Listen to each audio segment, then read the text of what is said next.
for tuning into the Greater Mount Zion broadcast, where we introduce people to a greater leader, a greater way, and a greater life.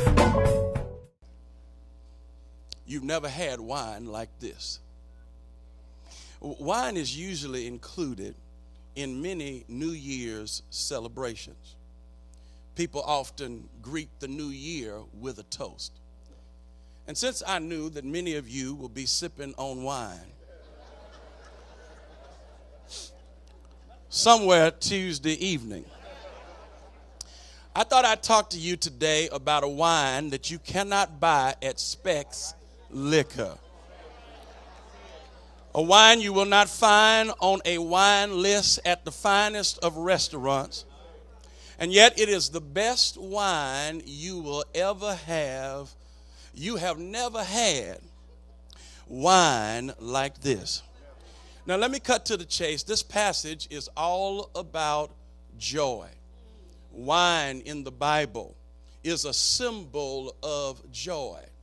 In Psalm 104, verse 15, the Word of God says that wine adds cheer to the heart. Wine gladdens the heart. And so throughout the biblical record, wine is a picture of joy. But not just in the Bible, throughout Jewish culture. In this day and age, wine was a symbol of joy. Even the rabbis, the legalistic, rigid rabbis, they even said, there is no rejoicing where there is no wine. And so every time you see wine in the text, read joy.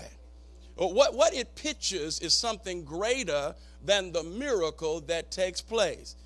This passage teaches us that Jesus wants to add joy. In fact, let me rewind. Jesus is determined to add joy to the lives of those who trust in him. The passage is all about joy. Now, I want you to see yourself in the story. In fact, the entire wedding celebration is a picture of our lives. These celebrations in the first century, they were huge. They were a big deal. They were even more of a big deal than weddings are in our day. Not only did they invest a lot, but these were 7-day celebrations. It was a week-long party when you had a wedding, and all of the community was invited. And this is a picture of our lives, because just like there was not enough wine to sustain this wedding celebration, you and I in our lives, we don't have enough wine to keep the party of life alive. You and I don't have enough resources to supply the joy for our own celebration. We don't have the money to buy enough wine. We cannot manufacture our own joy. That's the bad news, but there's good news in the passage. The good news is that Jesus is at your party. And he has wine to spare. There is enough joy for all the days of your life. And I realize on today, I'm talking to somebody and you are really reevaluating your life. Because the reality is that your wine is gone. You're here today, but you have misplaced your joy. And I want to suggest to you that Jesus is in the room. And not only is he in the room, he has wine to spare. And so this passage teaches us two things. They're real simple. I don't want to complicate it. It teaches us two things. I'm just coming right at you today. It teaches us, first of all, we are to seek joy in Jesus. And he gives us a pattern for securing this joy. This pattern will work if we've never had a relationship with Jesus and never have tasted of the sweetness of the life that he gives.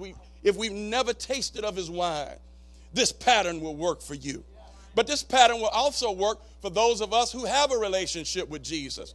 But we're going through a time in our lives in which we have misplaced our joy. Anybody ever done that? You just misplaced your joy. Your joy. It's not that you never had joy. You just lost it temporarily. And friend, this pattern will work for you as well. How do I seize? How do I secure all of the joy that is available for me in Christ? First of all, I have to share. Everybody say share. I have to share honestly my need with Jesus. I have to admit to myself. And it usually starts there. I got to admit to myself, because until I admit something to myself, it normally does not even come out of my mouth in prayer. Do you know you can be in denial while you're in prayer? And so I've got to admit, I've got to honestly admit that my joy is gone. I've got to admit that my inventory of wine is low. And that's what we see in the text. Mary goes to Jesus, and look at what she says. She says, they have no more wine. Now don't miss that. That was really a prayer. See, that was just an invitation. It was a dependent invitation for Jesus to do publicly some of the stuff she saw him do at the house. It's a tacit prayer. And so Mary knew where to go when the joy was lagging. She went to Jesus. She saw that the party was on life support, and she went to Jesus for emergency supplies. And somebody in this room, your joy is on life support, and I've come by to tell you that you can go online and order new supplies. You can go online through prayer. But now I want to urge you, don't do what Mary did. Don't do what they did at this party. Listen, look at what they did. They waited until all the wine was gone. Look at somebody near and say, you don't have to wait. You know, a lot of us feel obligated to drink things we don't like just because we bought them. Listen, you don't have to sip on that cheap wine just because you got a few more bottles in the pantry. You can go online and change beverages right now. You don't have to drink on that cheap wine.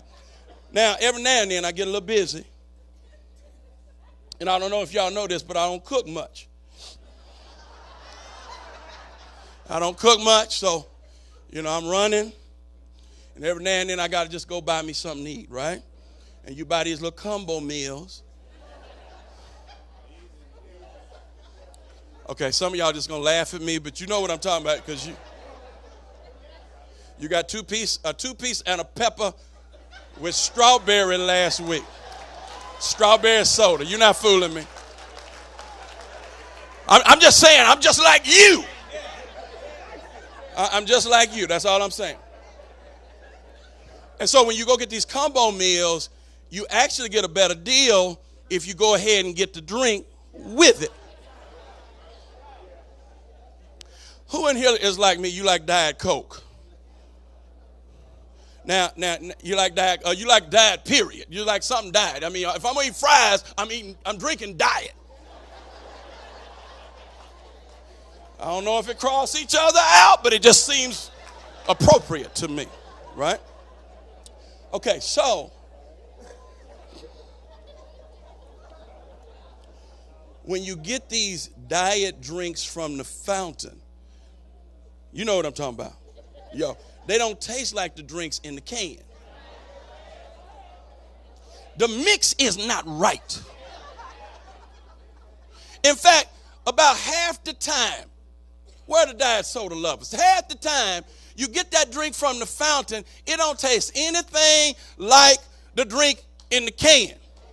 So, you know me, I don't feel obligated to drink something just because I have it. So when I go home, if the mix is not right, Carolyn, what I do, I just pour that out and go get me a can from the pantry, because I know what's in the can tastes right. Somebody here, you've been drinking on some cheap wine just because it's all you have.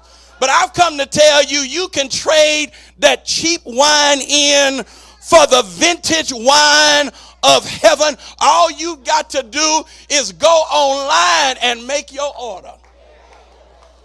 And here's what I'm saying. You have to honestly say to Jesus, I have no more wine. I'm tired of the inferior beverages of this world. I want the joy that only you can give to me. Some of you overdue for that prayer. You're overdue for that prayer. You've been watching TV instead of asking God. Friend, some things you can't escape by escaping. You got to go to Jesus and ask for the wine that comes from heavenly vats. He will give it to you. Everybody say, I got to share it. Here's the next one. I've got to submit. I've got to submit. We have to submit to his leadership. Hear me well. His joy follows his leadership. I'm going to say it again, Jesus. Thank you. His joy follows his leadership. Everything else is short term. There is a vapory joy that comes from this life. It's vapor-like. It appears for a moment. It vanishes. But the joy that he has, listen to me, follows his leadership. And so if you find yourself cycling in and out of joy, your emotional health is like a turnstile, I want to encourage you to remember that his joy follows his leadership. And when you're following his leadership, joy is irresistible. Do you know that God is the most joyous person in the universe? I can't rub up against him all day long. I can't rub up against him in prayer and not have that joy rub off. I feel like I could preach all day today. Yeah, and so his joy follows his leadership. I've got to submit. Everybody say submit. Now, here's what we see in the text. Mary not only asked Jesus for the resources that the party needed for joy, but she went to the servants and she said, whatever he tells you to do, you do that. Whatever he tells you to do, you do it. Now, Mary apparently had some pull in this party, Kevin. Because, on the cool, she just fired the party planner. She just said, listen, I'm taking over for a minute. Whatever, I know there's somebody over this party, but whatever he tells you to do, that's what I want you to do. She repositioned Jesus' role at the party, and his joy followed his leadership. New position, new wine. Friend, let me tell you something. Your problem is not a joy problem. It's a leadership issue. If you seem to be allergic to joy, that's a leadership issue. Joy is the flag that flies over the castle of the Christian life, letting us know that the king is in residence. So we've got to replace the party planner. Let me ask you this. Who are you looking to for joy? Your wife? Your career? That's your party planner. That's your master of the banquet. And eventually, the master of the banquet is just like you. He doesn't have enough resources. She don't have enough resources. Yes, she has a Coke bottle figure, but she's limited on wine. Not enough resources.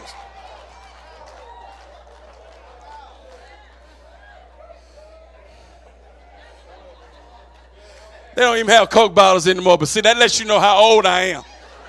What?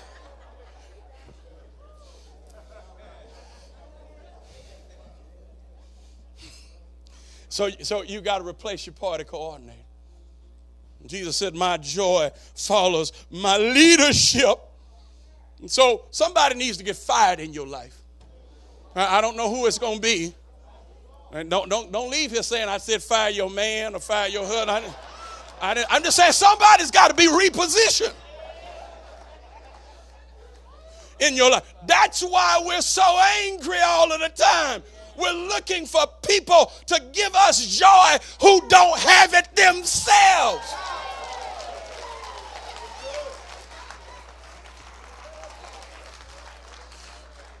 Just like they can't get it from you, you can't get it from them. Look at somebody near you and say, fire somebody.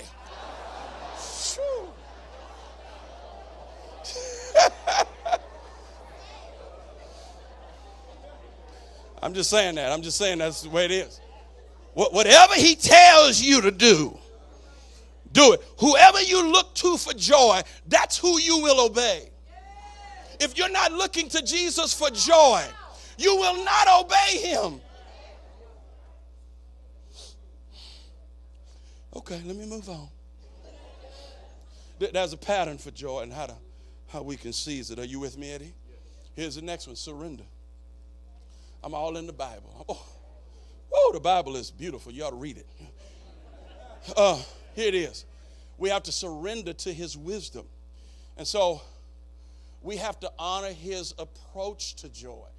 Now, Jesus has a way to work in our lives, and it's his way. Now, I know this is going to mess somebody up because it's mind-blowing. His way is better than my way. Whoa. I've got a deep thought, Kevin. Here's another one. He is smarter than I am. Now, because he's smarter than me, there will be days on my road to joy in this party of life that he will ask me to do things that don't make sense to me. But it's not that they don't make sense. It's just that he's smarter than me. And I can't understand all that he's doing while he's doing what he's doing. His strategies are higher than my mental capacities. His strategies are higher than my worldly experience. His ways are not our ways, and our ways are not his ways, but his ways are infinitely wiser than anything we would ever choose.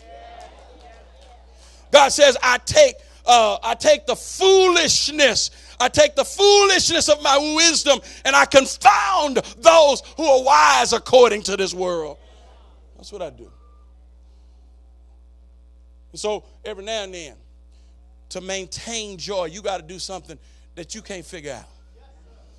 And that's what happens in the text. They changed leadership. And then Jesus started taking them down this road that they couldn't figure out how this would lead to more wine. Anybody ever been in that place? Jesus is asking you to do something that seems totally unrelated to what you just asked him for. I mean, you ask him, Lord, I need a man. And he sent you to church.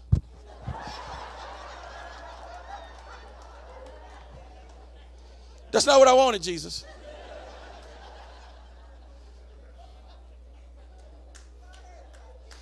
And you don't even see anybody you like. Nobody you think is attractive. I just wanted a man. Here you are trying to send me to church. Those don't connect. They don't relate to one another. That's what we see in this text, okay? That's what's going on in this text. They have a shortage of what at the party? Wine. And Jesus tells them three things. He asked them to do three things that make no sense. First of all, he says, there are those water jars over there, and I want you to go fill them up with water. Did you not hear what your mama said? She said we need more wine. And so Jesus sends them on this mission to get water. Now, that makes no sense. And I'm sure, Eddie, some of them wanted to ask the question, why in the world are we getting water when we need wine? But now watch this. They did it anyway. Second thing, don't make sense. They put this water in these ceremonial, these water jars that were made for ceremonial washing.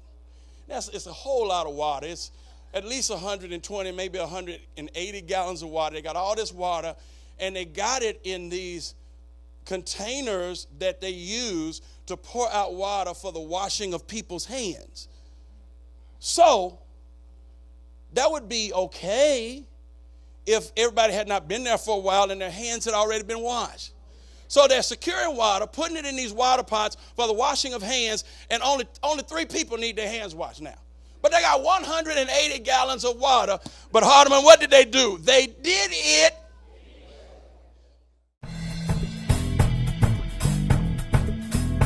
Thank you for tuning into the Greater Mount Zion broadcast, where we introduce people to a greater leader, a greater way, and a greater life.